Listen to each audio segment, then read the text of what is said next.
Master apa kabar? Master siap beraksi, jujur, kompeten, berjaya.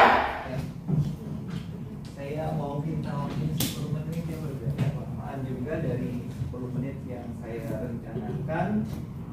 Sebelumnya tadi sudah disampaikan, saya Pak Andreas, saya di Badan Pembinaan Hukum Nasional di Pusat Jaringan Dokumentasi dan Informasi Hukum. Untuk saat ini memang masih pustakawan, tadi mungkin kedepannya bisa bergabung ke penyuluh hukum. Ya, sebelum masuk ke pembahasan ini terkait jenis-jenis korupsi sebenarnya, tindak pidana korupsi, saya mau sedikit minta tolong sama teman-teman sekalian. Jadi kalau saya bilang pertama kali korupsi, teman-teman yang berjaket atau alma mater hijau boleh bilang, ih apaan sih gitu. Terus ya kalau untuk yang keduanya, ketika saya bilang korupsi, untuk yang kedua kalinya teman-teman yang selain beralma mater hijau boleh bilang nggak mau gitu. Bisa ya? Boleh kita coba dulu ya yang pertama ya. Korupsi? Apaan sih? Korupsi? Nggak mau. Berarti yang nggak mau masih doang nih, yang nggak mau gitu. Oke ya. Yang pertama diulang lagi ya, korupsi. Iya apaan sih? Korupsi? Nggak mau Oke. Ada kita bersama-sama ya, kalau aku bilang anti korupsi itu saya ya. Anti korupsi? Itu saya ya. Terima kasih, tepuk tangan buat kita semua. Ya jadi sebelumnya tadi disampaikan oleh Pak Kepala Pusat bahwa lantai 6 ini adalah pusat pembudayaan dan bantuan hukum. Kalau pembudayaan hukum dia bicara soal nilai-nilai, kemudian juga soal persepsi dari masyarakat soal substansi hukum, peraturan-peraturan perundang-undangan. Bicara soal persepsi tentang struktur hukum, kelembagaan, gimana sih penegak hukum, polisi, hakim, ya jaksa, gitu ya, termasuk kita nih Kementerian Hukum dan HAM ya, karena bertanggung jawab soal pembentukan peraturan perundang-undangan. Ada hubungannya soal korupsi ya, karena kita semua, saya juga sebenarnya bagian dari masyarakat, teman-teman semua juga bagian dari masyarakat. Jadi memang kalau kita bicara korupsi ya kan kita bicara pasti itu pejabat negara ya, pasti orang-orang yang memiliki kekuasaan gitu ya. Tapi memang secara secara praktek ya, kalau kita bicara secara keagamaan itu sebenarnya praktek-praktek yang menyimpang dari ajaran apapun agama kita. Seperti itu. Nah, kalau kita masuk ke materi soal delik tindak pidana korupsi dan pengelompokannya, boleh dibantu nih. Tadi seperti yang disampaikan oleh Master Fabian soal definisi ya, definisi korupsi, kemudian juga dampak-dampak korupsi ya. Sebenarnya negara sudah coba melakukan atau melakukan penanganan atau pencegahan, penindakan seperti itu ya. Apa? Melalui pembentukan peraturan perundang-undangan. Tadi disebutkan ada undang-undang di tahun 99 ya, semangat reformasi. Ini undang-undang 31. Kemudian ada perubahannya di tahun 2010, Undang-Undang 20 tahun 2001. Ini juga sama ya, tentang tindak pidana korupsi. Kemudian ada berikutnya ada putusan Mahkamah MK nomor 25. Ini nomor putusannya ya, PUU ya, peraturan perundang-undangan ya, PUU ini. Nomor 14 tahun 2016. Ini soal pasal 2 dan pasal 3 di Undang-Undang 31 ini, saya maaf salah bukan 32, 31 1999. Sebenarnya ada 30 hal yang disebutkan di undang-undang tersebut soal korupsi ya. Kemudian dikelompokkan menjadi berapa ini? 7 kelompok utama yang kelompok-kelompok yang besarnya ya, tema-tema besarnya. Tadi Mas Fabian sudah sebutkan merugikan keuangan negara, itu yang pertama ya, soal definisi ya. Tadi juga Mas Fabian bicara soal adanya memperkaya diri, Kemudian ada juga kalau dari definisi ya, tadi kalau kita coba ingat-ingat lagi, dan memperkaya diri, korupsi itu definisi memperkaya diri, perbuatan melawan hukum, terus apalagi Mas Arif bagian? Lupa ya, saya juga lupa. Perbuatan melawan hukum, terus sebenarnya saya cuma mau nanya aja, mancing aja biar teman-teman yang jawab. Ya dari ini merugikan keuangan negara, perekonomian negara, memperkaya diri sendiri, melawan hukum. Ada yang dari hukum teman-temannya? Maksudnya kuliah mengambil hukum? Enggak ya? Nah, saya juga nggak kuliah hukum. Kuliahnya komunikasi. Ya, tadi sebenarnya yang penting dipahami soal definisi adalah memperkaya diri. Perbuatan melawan hukumnya adalah caranya. Cara orang pelaku itu melawan hukum. Sebenarnya kenapa dibunyikan melawan hukumnya? Karena memang bukan saja perbuatannya yang melawan undang-undang atau peraturan perundang-undangan, tetapi nilai-nilai, norma-norma, asas-asas ya, kesusilaan, moral, itu semua udah cacat ya, perilaku korupsi. Melanggar nilai-nilai yang ada di masyarakat ya, atau juga nilai-nilai keagamaan gitu ya. Mau secara moral juga udah jelek lah ya. Praktik curang ya, siapa sih yang nggak senang sama orang? Siapa sih yang senang sama orang curang ya? Kalau kita kecil juga dicurangin itu kesel gitu ya, walaupun yang curangin mungkin orang tua kita atau orang yang lebih besar dari kita ya. Ini pertama tadi yang di di 2 Undang-Undang 3199 dan perubahannya 20/2001 dikelompokkan tadi merugikan keuangan negara. Itu disebutkan ada di pasal 2, pasal 3.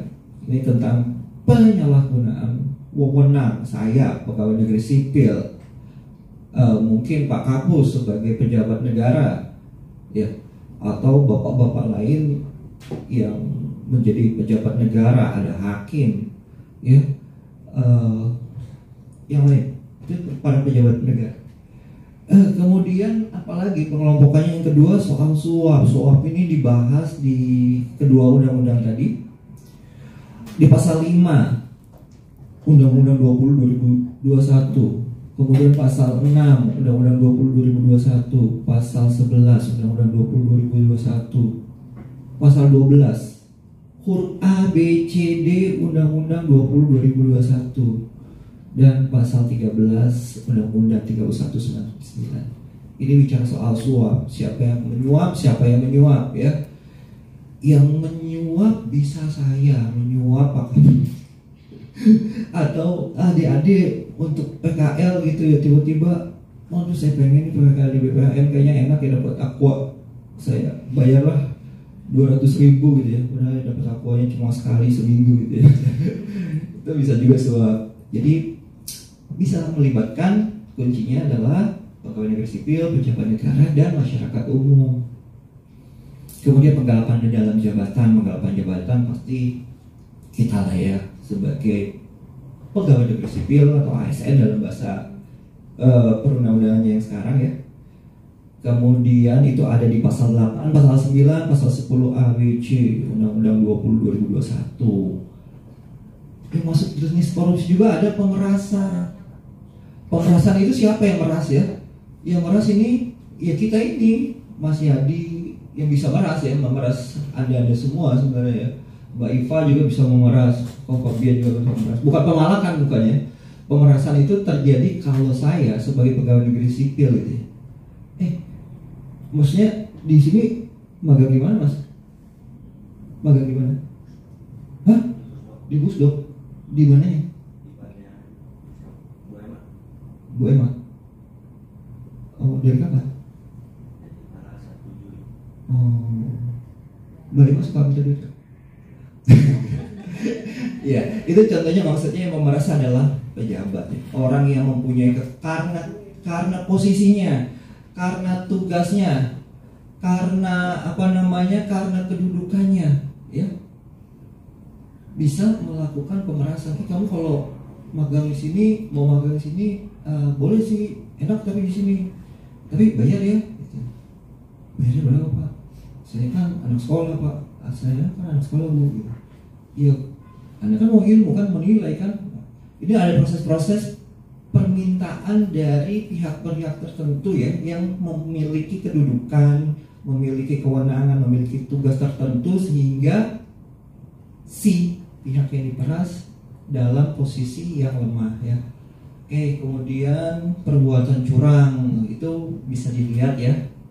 Ini ada dua sebenarnya soal penyalahgunaan wewenang dan juga nanti konflik kepentingan dalam pengadaan ya, perbuatan curang ya.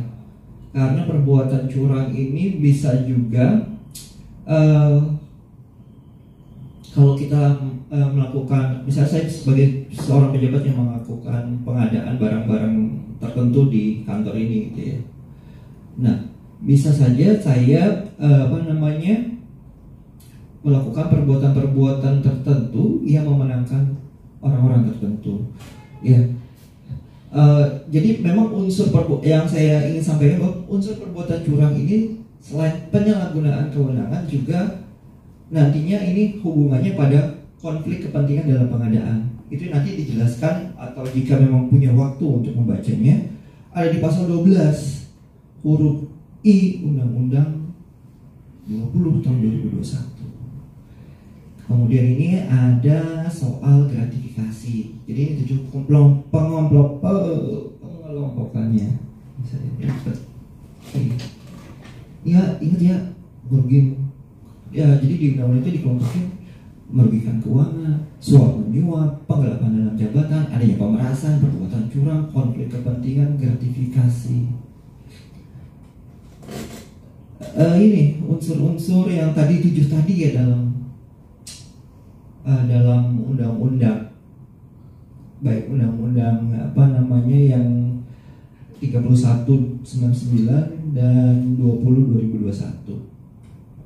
Merugikan keuangan negara ya, ini definisi aja ya. Perbuatan yang dilakukan oleh PNS penyelenggara negara yang melawan hukum, menyalahgunakan kewenangan, kesempatan, atau sarana yang ada padanya karena jabatan atau kedudukan dengan melakukan tindak pidana korupsi. Ya, jadi bukan hanya dia menyalahgunakan kewenangan, tapi juga prasarana milik negara ini ternyata saya sebagai pegawai negeri nggak bisa sembarangan makanya. Pak, aku sebagai pejabat negara nggak bisa loh gitu ya make barang-barang milik negara ini untuk kepentingan pribadinya, nggak boleh gitu. Jadi itu sarana juga tidak boleh ya. Saya udah bicara berapa menit? Mudah-mudahan udah 9 menit, jadi saya tinggal 1 menit lagi. Ada yang inget gak? Saya udah bicara berapa menit? Nggak inget ya? Ya, siap. Karena ini sekarang kalau nggak salah adalah 14.44 ya. Oke ya, kita bicara sekitar 5 menit lagi ya, atau 3 menit? 3 menit aja, oke siap. Mulai ada suap menyuap tadi ya saya sampaikan ya. Ini sebenarnya pencetusnya, man behind the gun-nya gitu ya. Orang yang megang senjatanya, yang tangannya ada di peletuknya adalah pihak luar. Ya, menjanjikan sesuatu. Dia aktif menjanjikan, Pak, kalau anak saya bisa masuk ke sini, Pak, nanti saya akan memberikan Bapak misalnya teh botol sosro 5 botol. Oke, benar ya, anaknya masuk gitu ya. Siapa yang memberikan? Orang tua. Siapa yang terima? Saya, pegawai negeri sipil, Bapak Kapus misalnya penyelenggara negara gitu ya. Atau untuk berbuat sesuatu, kayak tadi kan saya berbuat agar si anaknya masuk. Atau tidak berbuat sesuatu, misalnya saya sebagai pejabat pengadaan, Pak, ini tender sudah masuk berapa yang mau ikut? Udah 3, Pak. Kayaknya ini bagus-bagus semua, Pak. Udah deh, Pak, 3-3-nya nggak usah deh, Pak. Misalnya nggak usah diterima, nggak usah diproses misalnya berkas-berkasnya. Kalau bisa dibuat aja jadi sampai tanggal hari ini 1 orang aja yang baru ngajuin, Pak. Jadi 3 berkas yang lain dianggap nggak tahu keselip kemana. itu dia tidak melakukan sesuatu, harusnya dia memverifikasi berkas, dia mengecek portofolio si pengaju. Itu suap menyuap. Kemudian penggelapan dalam jabatan tadi mungkin saya sudah sampaikan ya. Kemudian pemerasan juga sudah disampaikan. Perbuatan curang nomor 5, sengaja atau untuk kepentingan pribadi yang dapat berakibat membahayakan orang lain. Siapa ya yang mau kalau misalnya lift dari lantai 1 sampai lantai 6 itu dicurangin misalnya perbaikannya gitu. Harusnya Pak ini harusnya liftnya harus ganti Pak 50 juta. Oke, gak usah diganti lah, perbaikin aja. Ini saya kasih kamu fee 5 juta gitu. Proyeknya katakanlah 20 juta untuk. Dampak dari perbuatan curang itu bisa membahayakan orang-orang pemakai liftnya. Mungkin bukan saya nanti yang mengalami sialnya gitu, tapi bisa yang lain gitu. Itu perbuatan curang. Itu juga masuk dalam unsur atau jenis dari tindak pidana korupsi. Benturan kepentingan ya, berkaitan kedudukan seseorang yang dihadapkan dengan peluang untuk menguntungkan diri sendiri, keluarga atau kelompok. Ya jelas ya, kalau kayak tadi pengadaan, oh saya bisa mengambil keuntungan dari apa yang di si pengaju, misalnya saya mengajukan nilai proyek ini harusnya ada 5 juta ya Pak. Nanti kalau Bapak menangkan saya memberikan sekian, seperti itu. Memberikan menguntungkan saya, bisa menguntungkan kelompok saya, ada Mas Adi, ada Pak Fabian gitu ya. Atau menguntungkan keluarga saya, misalnya Kakak Iva, keluarga saya, kakak saya gitu. Bisa. Kemudian gratifikasi ya. Gratifikasi ini sebenarnya nanti kita akan bahas lebih dalam di slide yang berikutnya, di 2 slide berikutnya. Tapi sedikit untuk gratifikasi ini sebenarnya dia dijanjikan ya. Kalau untuk gratifikasi dia pemberian dalam berbagai macam bentuk ya. Bisa uang, bisa hadiah, bisa tiket, bisa apa itu Mas? Bisa gitar metalika, betul. Atau kalau misalnya saya senang top up game gitu ya, saya top up ini gamenya Bapak nih, Bapak kayaknya suka nih, ada yang baru nih di game ini, kita biar Bapak top up nih. Bisa macam-macam, bisa seperti itu juga bentuk hadiah ya. Motifnya apa? Karena biasa, oh semoga besok Bapak itu ingat nih, saya pernah top up gamenya nih. Besok semoga nanti kalau ada hal-hal misalnya perjalanan saya bisa diajak nih. Ya, karena itu motifnya itu ada timbal balik walaupun nggak langsung diminta. Bapak saya top upin gamenya, ajak dong Pak, Bapak mau pergi. Nggak seketika itu, nggak. Bisa nanti gitu. Itu dari gratifikasi ya. Ini harapannya nanti kita bisa bahas lagi. Ini sebentar. Tadi berapa menit tadi saya kelebihan ya, maaf ya. Oke, saya lanjut sebentar aja nih. Jadi kalau di tahun 2023 tahun kemarin teman-teman, kita pernah ngomongin soal undang-undang KUHP yang baru. Undang-undang KUHP yang baru ini memang berlaku 3 tahun lagi gitu ya. Dari tahun 2023. Jadi 2026. Jadi saya mau bilang bahwa ketentuan-ketentuan yang ada di undang-undang nomor berapa tadi? Undang-undang nomor 3199 dan 2021 tetap berlaku ya. Tetapi ini yang menjadi awareness bagi kita semua, teman-teman sekalian ya, bahwa ini udah ada perubahannya ya. Ini pengaturannya ada di pasal 79, ini bahas tentang sanksinya ya, hukuman-hukumannya. Nanti ada perbedaan-perbedaan kategori kerugian. Ini berbeda juga nanti hukumannya. Tidak selalu merugikan masyarakat dalam arti koruptor dihukum lebih ringan, enggak. Hanya satu saja yang dihukum lebih ringan, yang lainnya lebih berat. Ini nanti ada di pasal 79 soal sanksi. 603, 604, 605 ini untuk mencabut ya nantinya. Pasal 3, pasal 11, pasal 13 dan pasal 2 ayat 1 dari Undang-Undang 3199 junto Undang-Undang 20 2021. Ya, 603 ini bicara untuk merugikan keuangan negara, 605, 606 untuk suap menyuap. Perlu dibacain nggak ya? Ini ya, sebentar satu mas lagi bawah lagi, iya terus. Oke, ini Mas Fabian yang buat, saya coba pakai. Ini perbedaan antara gratifikasi, pemerasan dan suap bisa dilihat di kamera di kamera. Ya boleh sih kalau mau lihat kamera biar masuk rekamannya Mas Yadi atau channelnya Mas Yadi. Yang bisa lihat ke screen. Gratifikasi itu siapa pelakunya? Jadi tidak diawali dengan kesepakatan kedua belah pihak, ya. Tidak memiliki unsur janji dalam mencapai tujuan. Ini modusnya ya. Ya jadi tadi gratifikasi itu nggak saya bilang Mas Yadi nanti saya buat Mas ya. Tapi bebengnya Mas Yadi buat saya ya. Nggak seketika itu. Jadi Mas Yadi ngasih saya aqua, nanti saya janjiin saya kasih bebeng kayak gitu. Ya. Jadi Mas Yadi ngasih aja plus mau aqua nggak? Wow, bener nih Mas, bener. Nanti saya harus ngapain Mas? Nggak ngapain. Oh tapi saya ingat Mas Yadi pernah ngasih saya aqua ketika saya lagi ngomong terus saya serap gitu ya. Oke, Mas Yadi nanti suatu saat saya jajanin lagi lah di kantin. Nggak seketika itu, ya.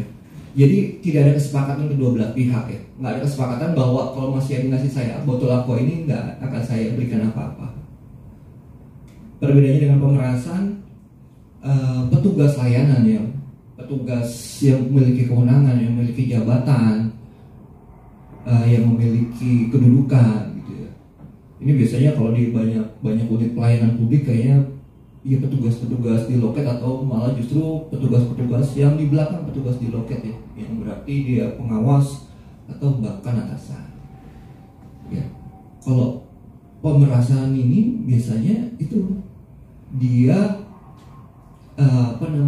tetap mendapat layanan tapi dia harus membayar uang ekstra gitu ya dari apa yang menjadi ketentuan, ataupun mungkin jika tidak ada biaya bisa dikenakan biaya. Mungkin kita pada pernah ngurus KTP, mungkin persepsi juga ya, ingatan kolektif kita bahwa ngurus KTP itu yang harus gratis, berbayar misalnya kalau kita ke kelurahan. Mungkin hal-hal yang seperti itu. Suap ya, ini tadi si pengguna layanan yang aktif ya. Pak KTP-nya dong Pak, ini Pak, tuh dia ini kurang ini dia, aduh ini kakaknya mana gitu, surat pengantarnya mana, oh lupa.